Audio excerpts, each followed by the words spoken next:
Hi guys and welcome to the Naai Archi channel. I'm Celine, I'm here to help you becoming an architect. And today we are going to talk about three architects, Le Corbusier, Tadao Ando and Peter Zumthor. But do you know what is the common point between these architects? The common point is that they are self-taught architects. They didn't follow the architecture studies to become architects. So how did they do to become architects? We will see this in this video. So let's start now.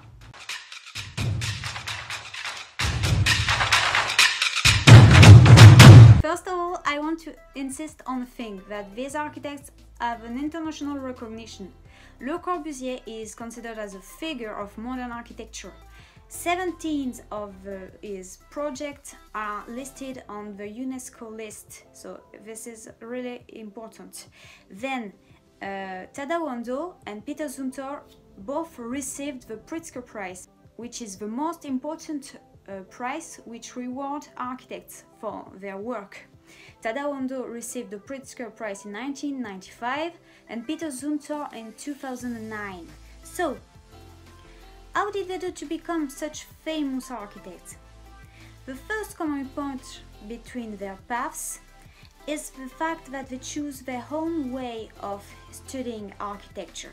Le Corbusier started to study applied art in his natal city, which is called La Chaux-de-Fonds.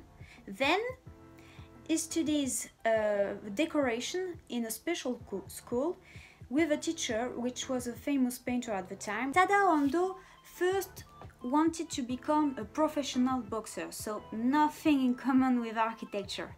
But when he decided to become an architect, he didn't follow the common path and he chose to follow night classes to study how to draw, and he took correspondence courses to study interior design.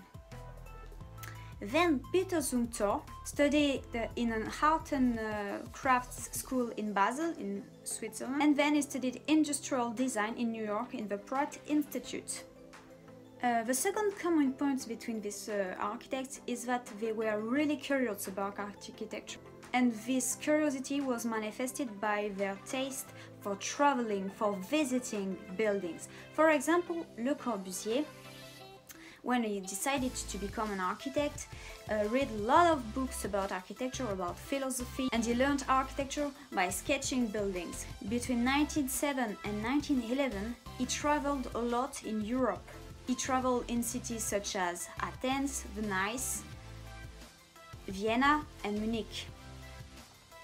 And he studied a lot of architecture in these countries. He made a lot of drawings which will inspire him for his entire life as an architect. In an interview, Tadao Ando said that he liked to read and thinks a lot. And also, he explained that when he decided to become an architect, he decided also to travel all around the world to visit the buildings designed by the architect that he liked. So he visited buildings by Le Corbusier, he visited buildings designed by Mies van der Rohe, Frank Lloyd Wright, also Louis Kahn, which are some really famous architects. The third common point between these three architects is that they were in contact with the materiality very early. So, Le Corbusier built his first house at the age of 18, and he built it with two other students. It was for his teacher's friend, and this villa is called the Villa Fallet. Tadao Ando discovered architecture working with a carpenter, because they wanted to rehabilitate their family house. He saw the carpenter so happy that it gave him the desire to become an architect, the desire to build constructions. So at the beginning, when he started studying architecture and he started to be architect, the first things that he wanted to do was to build some construction. It was the most important things for him. Peter Zumthor followed in his father's footsteps. his father was a cabinet maker, so Peter Zumthor was himself an apprentice in a local cabinet maker during his teenage years. After that, and after his studies, he became a conservationist architect, and so he developed a knowledge about historic and rustic materials that will serve him in the future in his buildings.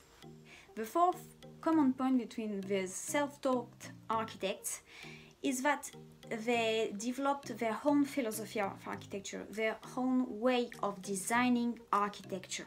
Le Corbusier was a visionary at his time. In fact, he tried during all his career, I think, to adapt architecture, the great principles of architecture, to our modern times. So what he did, for example, he invented what is really famous for architects and which is called the 5 points of architecture. These 5 points of architecture are a kind of answer to the 5 orders of architecture, which are the different kind of columns in classical architecture. These 5 points are in fact architectural elements that you can find in modern architecture. What are these 5 points? So the pilotis, the roof terrace, the free plan, the ribbon window, and the free facade. Also, he invented a building measure based on the dimensions of a human body, and it is called the modular. With this architectural measure, he designed several buildings, and this modular is a kind of tribute to Da Vinci Vitruvian Man.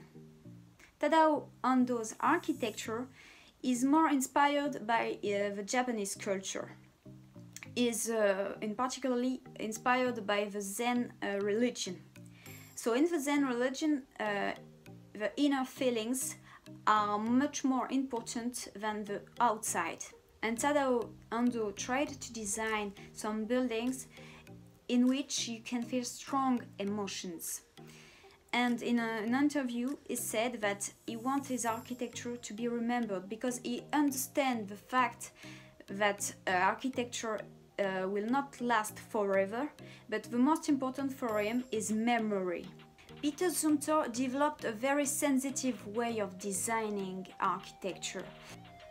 Through his buildings, he creates atmospheres, experiences by playing on the light, by mastering the materials, also by working on details. He gives a real importance to the site on which a building will be designed. He is also known as a great architectural theorist, and he wrote some interesting books like Thinking Architecture. The last common point, I think, is the mindset, a strong mindset. For example, Le Corbusier was criticized during all his life, foremost about his urbanistic theories, but he never gave up. Also, in an interview, Tadao Ando said that one of his mottos is "Be determined and never give up." And don't forget that he was a former boxer, so I think his mindset was already very strong. And to finish, I will show you some buildings that make this architect famous and that are really specific to their style. For Le Corbusier, it's the Villa Savoie, which observe the 5 points of architecture, and which is a great example of modern architecture still nowadays. For Tadao Ando, it's the Church of the Light, which expresses the strong power of simplicity in a building and the importance of the religion. And for Peter Zumthor, let's talk about the term of valse. In these buildings, he created different atmospheres from the inside, with the omnipresence of the stone on the walls, to outside, where you can take a bath surrounding by the Swiss mountains.